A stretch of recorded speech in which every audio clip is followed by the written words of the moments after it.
Muy buenas noches y bienvenidos a este cierre de Wall Street a estas horas en la parte geopolítica. Amén de que seguimos mirando, como no puede ser de otra manera, al G20, a lo que está haciendo India.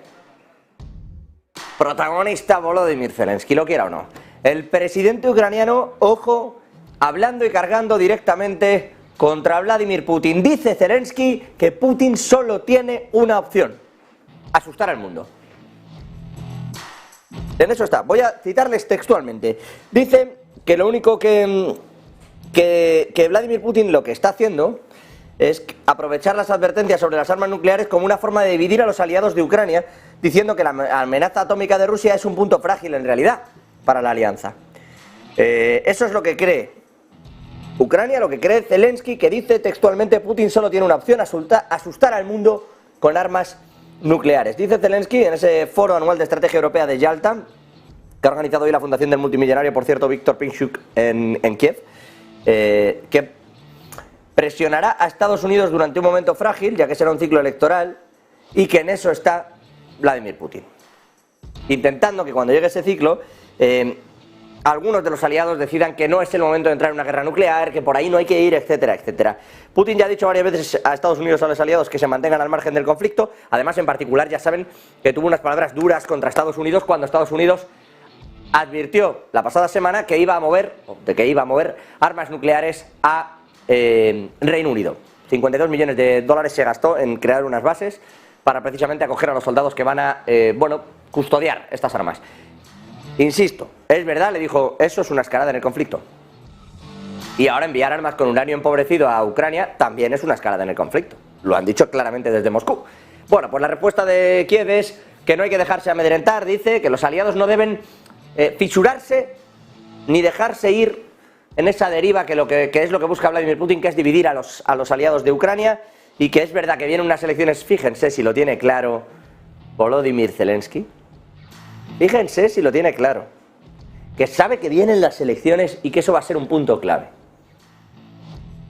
que hay que dar resultados sí o sí prácticamente antes de esas elecciones del 24, o puede haber un giro importante en Ucrania, que depende absolutamente de lo que está pasando allí y de la directriz que llega desde Joe Biden y el Partido Demócrata en este caso. Y no está tan claro que el bando republicano, sobre todo si es Donald Trump quien va al frente, vaya a seguir esta misma política. Y lo sabe Zelensky, que dice: no hay que dejarse dividir, porque lo que está haciendo Rusia con esa amenaza nuclear es intentar dividir.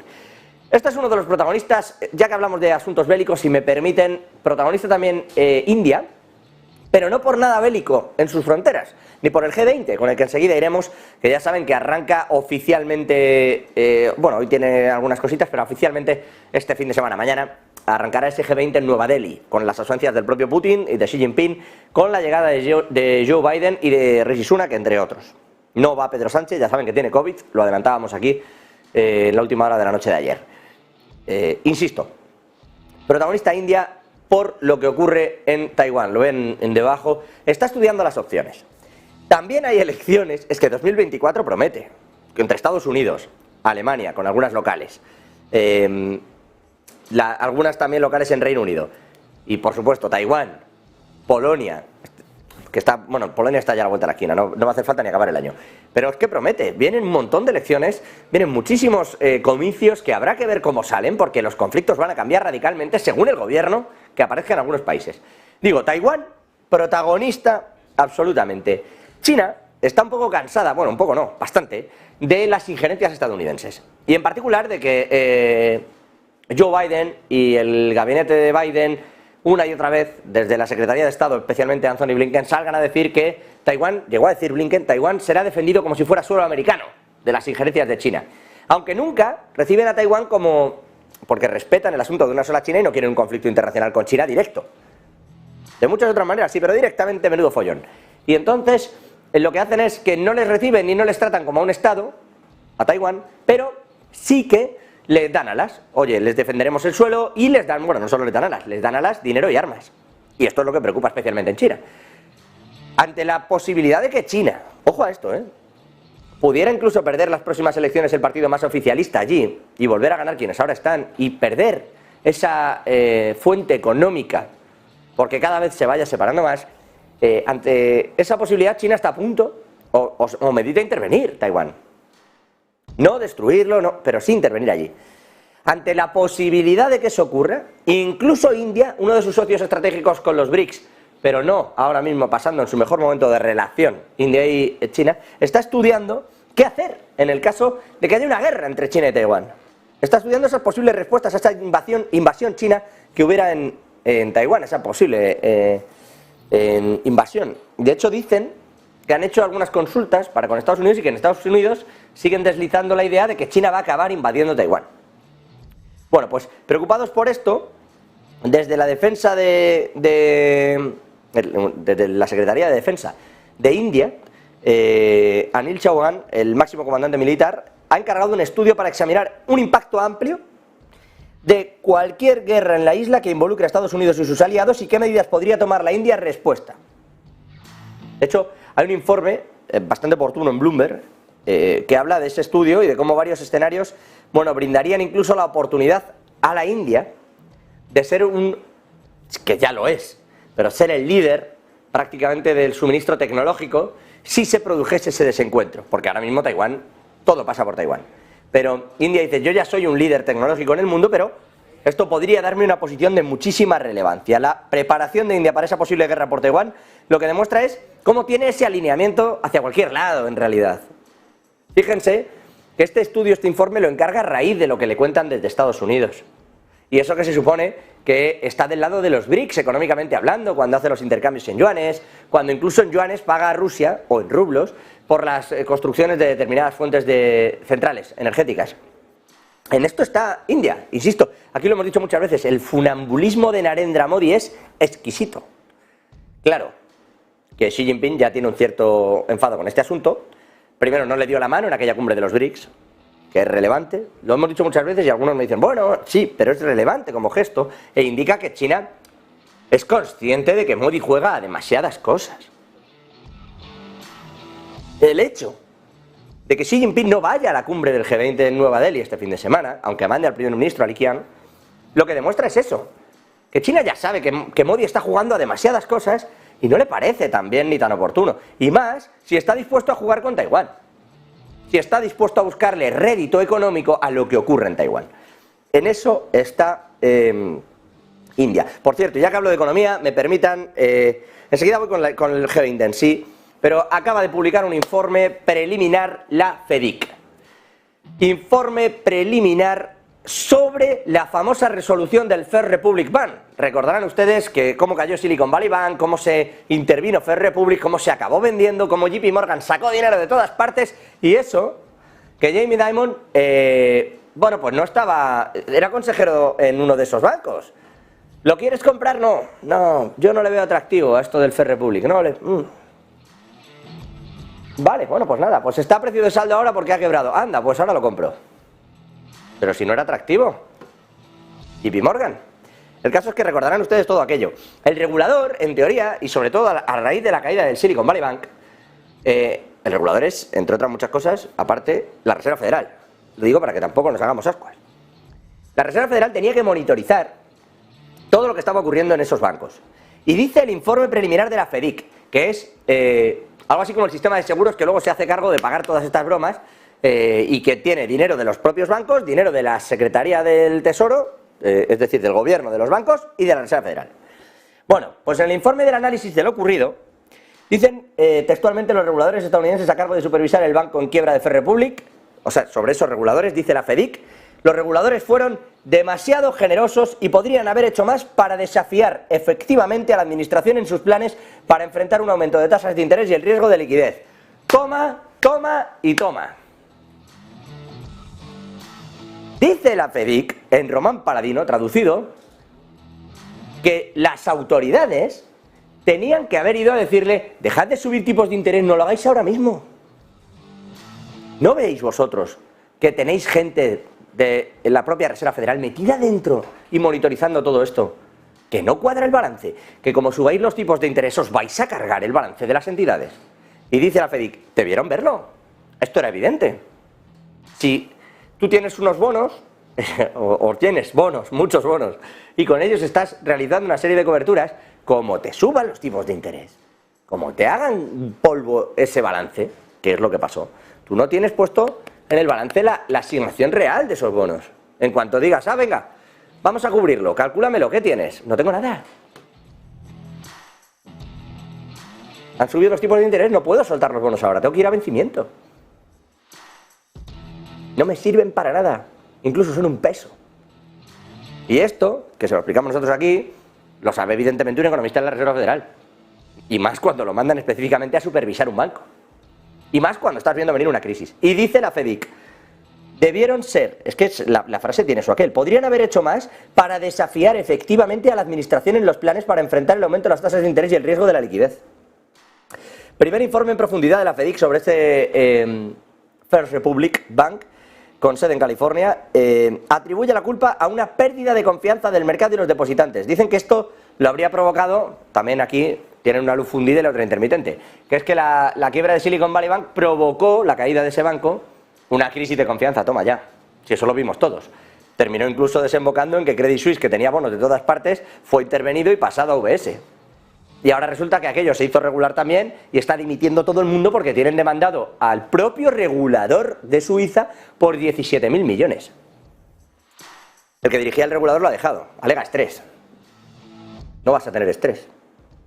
Si realizas una operación, te dice el gobierno que está todo bien y te demandan por 17.000 millones, pues más vale que tengas seguros para directivos. Claro que tienes estrés. En fin, informe de la FEDIC, insisto, que dicen que reconocen, aparte de que hubo una crisis de confianza, reconocen que los supervisores podrían haber hecho más para abordar factores específicos que hicieron que First Republic fuera muy vulnerable a efectos de contagio dramáticos y severos, incluida esa crisis bancaria, esa corrida bancaria, esa salida de capitales del banco, ¿no? Dice además que el rápido crecimiento del banco, la dependencia de depósitos no asegurados y la incapacidad de mitigar el riesgo de tasas de interés derivaron en la caída de First Republic Bank. Pero resulta curioso que vaya directamente a los reguladores a decirles que no fueron ustedes a la autoridad a decirle o que no subiera tasas o que estaba pasando esto y que tuvieran controlado, que obligasen a otro tipo de controles de capitales y iban a subir los tipos, porque estaba pasando esto en la banca. En fin, informe demoledor. Para empezar, la FEDIC no lo está haciendo mal. Y si me permiten, hablando de planes económicos, les hablaba yo del G20, el G20, no sé si adrede o sin querer, pero ya vamos conociendo las filtraciones. No han empezado las reuniones del G20 y ya hay filtraciones de qué va a haber al final. ¿Hay un plan económico? Sí. Dicen desde los países del G20 que el crecimiento económico global es desigual, que está por debajo del promedio a largo plazo, y a esto se suma la necesidad de nuevas políticas fiscales y monetarias, que aunque han estado bien coordinados, dice el informe preliminar que se está filtrando desde el G20, que las políticas fiscales y monetarias están bien coordinadas. Claro que están bien coordinadas. ¿Ha dejado de meter dinero? Pues lo están sacando los bancos centrales y lo están metiendo los gobiernos. Y así no hay crisis, aunque podría haberla, sobre todo si las cosas se están sosteniendo artificialmente. ¿Hasta cuándo podemos hacer eso?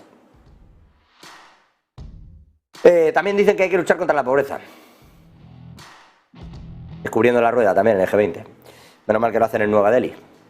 Quiero decir, a ver si equilibran también ciertas clases allí. No sé cómo van a sacar este informe. En fin, que hablan de esto, hablan de que hay una estabilidad, que hay que lograr una estabilidad de precios y que la inflación sigue siendo elevada. ¿Cómo se nota que el informe, insisto, lo hacen países occidentales en su mayoría? Porque no está la inflación tan elevada en muchos otros sitios. Pero bueno, todo esto dentro de un plano económico en el que también es protagonista Rusia, no lo es solo en lo geopolítico, también lo es en lo económico. Parece, mirando a sus presupuestos, que podría lograr superávit, a pesar de que energéticamente hay algunos puntos en el balance donde tiene incluso pérdidas relativas. Está ganando menos de lo que ganaba anteriormente, no es que los tenga en negativo, pero son muy relativas esas pérdidas. Pero a pesar de eso, y de que gane menos, podría tener superávit presupuestario. Es verdad, 2/3 del presupuesto no lo vemos, son clasificados. Pero, ¿qué podemos saber, qué sabemos y cómo están gestionando todo esto? Marta Vilar, buenísimas noches, cuéntanos. Después de sentir durante muchos meses la presión en su presupuesto, en este caso Rusia, ahora mismo en el último mes ha vuelto a registrar un superávit fiscal. Datos de Bloomberg apuntan a que de nuevo los ingresos han superado a los gastos en el caso del gobierno ruso. El presupuesto de Rusia, nos dicen desde Bloomberg, ha registrado cifras positivas el pasado mes a medida que el gobierno está reduciendo ese gasto y también está aumentando los ingresos que vienen del sector no petrolero, que está compensando también esa caída de los ingresos energéticos especialmente. El superávit en agosto ha alcanzado los 456.000 millones de rublos. Esto en dólares serían unos 4.700 millones de dólares. Es uno de los mayores volúmenes mensuales de todo este ejercicio 2023. Y además también hoy hemos escuchado al primer ministro, a Mikhail Mishustin, hablar en una reunión gubernamental televisada y estimar el último superávit en 230.000 millones de rublos. Ya saben además que el presupuesto de Rusia ha estado en jaque, en presión por culpa de la guerra y de las sanciones y de, bueno, pues todo el esfuerzo financiero que supone para Rusia esta guerra, y aún así, bueno, el desempeño fiscal en agosto ha ayudado a reducir el déficit en los primeros 8 meses del año a 2,4 billones de rublos, o el 1,5% del Producto Interior Bruto, según cifras que hoy publica Bloomberg. Gracias, Marta. De ti vamos a irnos a Sergio Fernández, que está también ahí con los detalles de China, porque aprovechando la ausencia de Xi Jinping, precisamente en el G20 de Nueva Delhi, donde tampoco está Vladimir Putin, lo que está haciendo Xi Jinping es cerrar reuniones con algunos países que se quieren adherir a los BRICS y de cerrar financiación. Y, bueno, ¿por qué no? ¿Cómo vamos a gestionar en yuanes algunas cositas? Con Venezuela y con Zambia. Sergio, tú dirás buenas noches. Muy buenas, José. Seguimos pendientes de toda la actualidad en torno a los BRICS, que viene marcada por las dudas en torno a su futuro y sobre todo por las dudas en torno a la economía de China y cómo puede impactar en el bloque, cómo puede impactar en la alianza. En un siglo XXI que desde luego está dejando bastantes dudas, un momento bastante tumultuoso para la economía global. Hay desde luego muy pocos bloques, muy pocas alianzas que hayan despertado, que hayan atraído tanto interés como este bloque de los BRICS. Sin embargo, como decimos, empiezan a surgir algunas dudas, algunos problemas. Históricamente, los BRICS han sido considerados como un símbolo de dinámicas de poder cambiantes. Las naciones han intentado incluso definir su papel dentro de la gobernanza, las finanzas, pero también el desarrollo global. Sin embargo, China, uno de los ejes principales dentro de este bloque, quizás solo se podría equiparar al caso de Rusia, está enfrentando una economía con bastantes problemas, ya no solo porque las tasas de crecimiento cada vez son más lentas, sino también porque los mercados de consumo son cada vez más reducidos y además están surgiendo algunas preguntas sobre la viabilidad futura de los BRICS, cómo podría impactar pues una posible quiebra, una posible caída de la economía de China. Estos problemas, como digo, no solo plantean una cuestión interna, sino también están reverberando en el panorama internacional, afectando a los socios comerciales, a las cadenas de suministro globales y también a la esencia misma de la alianza de los BRICS. Una trayectoria la que está viviendo los BRICS en medio del vacilante panorama económico, ya no solo del país, sino también del estudio de las relaciones internacionales. Además, también se está examinando, se está poniendo a prueba la resiliencia y la resistencia, en este caso, de la alianza, que tiene que adaptarse en este caso y que, bueno, parece que empieza a tener algunas dudas cuando hasta el momento ha parecido invencible. Las autoridades chinas están intentando abordar estos desequilibrios financieros, como por ejemplo la elevada deuda de los gobiernos locales, mientras intentan adaptar un modelo de desarrollo basado en el consumo, lo que ha aumentado de otra forma también que pueda haber incluso algunos errores políticos. El líder de China, Xi Jinping, ya dejó claro hace apenas unas semanas en esta cumbre de los BRICS en Johannesburgo que la economía china es fuerte, es resistente, es resiliente y además que los fundamentos para su desarrollo a largo plazo siguen y permanecen sin cambios. Teniendo en cuenta el impacto económico de China, hay que recordar que dentro del bloque es el país que tiene un PIB superior, además con bastante diferencia si lo comparamos con Rusia, con India, incluso con Brasil o Sudáfrica. Pues claro, hay mucha gente que se está preguntando, que está preocupada por un posible colapso de la economía asiática. Sin embargo, por otra parte, no debemos tampoco subestimar cómo el modelo económico centralizado por parte de China puede de alguna forma sacudir estas dudas, estas tensiones. Incluso un estricto control por parte del gobierno podría incluso ayudar a recomponer una economía que sigue teniendo algunas dudas, sobre todo en torno al sector al sector inmobiliario, también en cuanto al sector financiero, y que empieza a despertar algunas dudas en torno a los BRICS.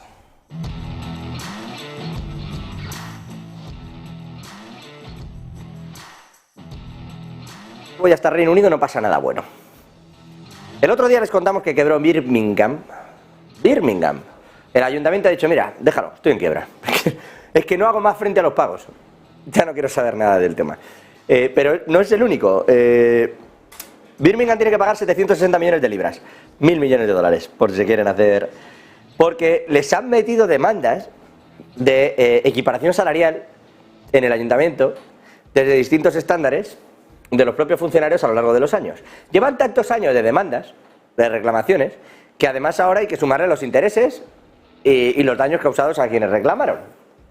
Y además, resulta que han ido contratando cuestiones que ya no necesitaban. Esto es un clásico de toda la administración pública europea desde unos años hasta acá. Cuando venía el boom informático, contratabas informáticos, cuando se terminaba, ¿qué hacías? Venía el boom inmobiliario, luego el informático, ¿qué hacías con los arquitectos? ¿Informática? Bueno, pues ibas sobredimensionando la arquitectura pública hasta unos niveles, bueno, difíciles de asumir. Y además cambiando los salarios aquí y allá. Y en Reino Unido no tienes por qué subirlos todos. Bueno, no tienes, eso sí, porque resulta que con esas reclamaciones de equiparación salarial, de uno y otro lado, debes, entre unas cosas, otras, deuda sobrevenida y daños... por este tipo de pleitos no asumidos, 1.000 millones de dólares, que se dice pronto.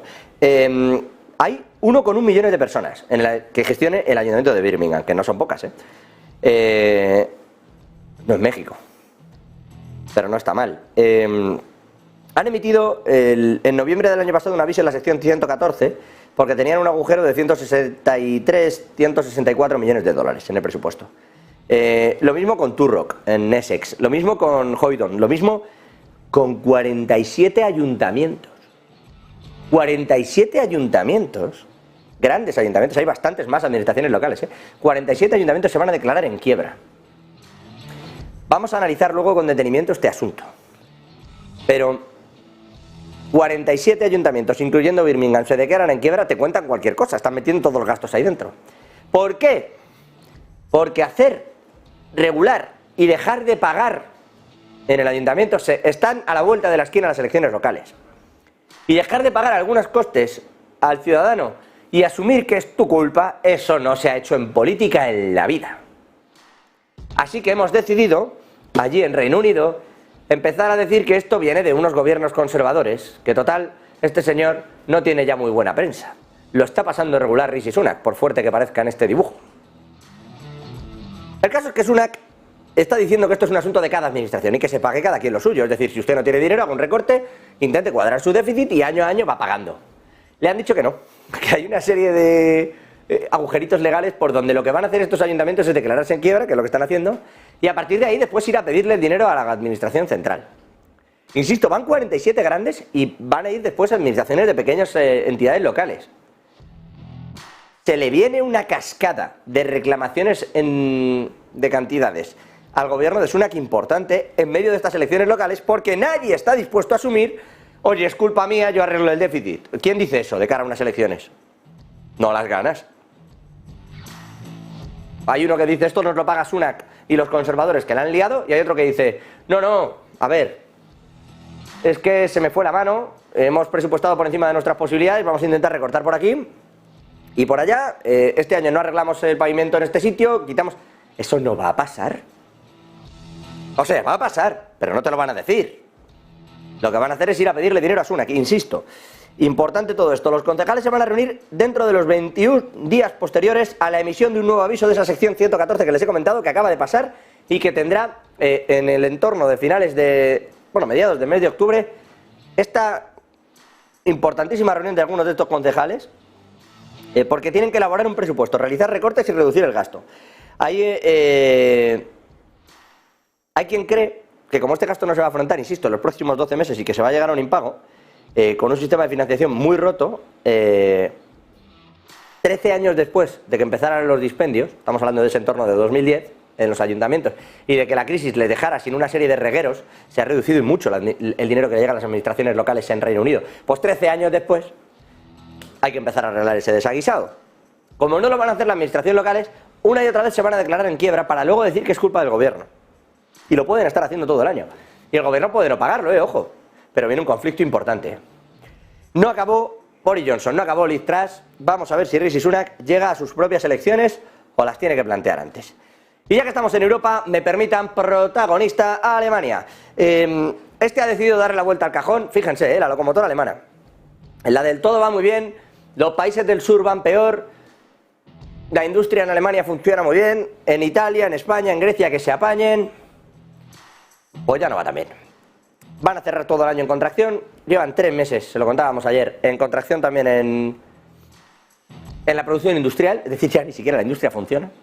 Y el gobierno, que empezó con hay que ser, pues como siempre, taxativos, hay que cuadrar las cuentas, etcétera, ya se asoma directito a una rebaja de impuestos de calado. Javi Luengo, muy buena, ¿qué está manejando exactamente el ejecutivo de Olaf Scholz?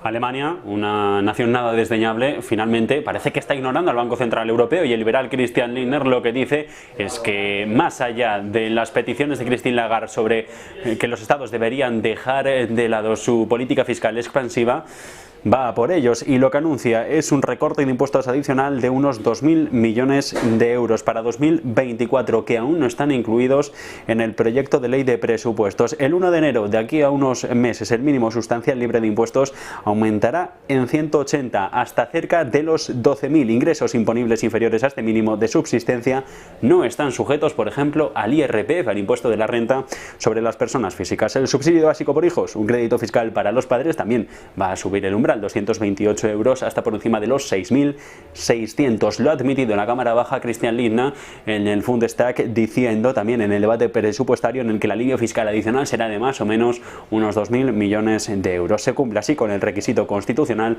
de ajustar anualmente el nivel mínimo de subsistencia exento de impuestos. Eso sí, va a la contra de lo que dice Christine Lagarde y de todas las peticiones del Banco Central Europeo.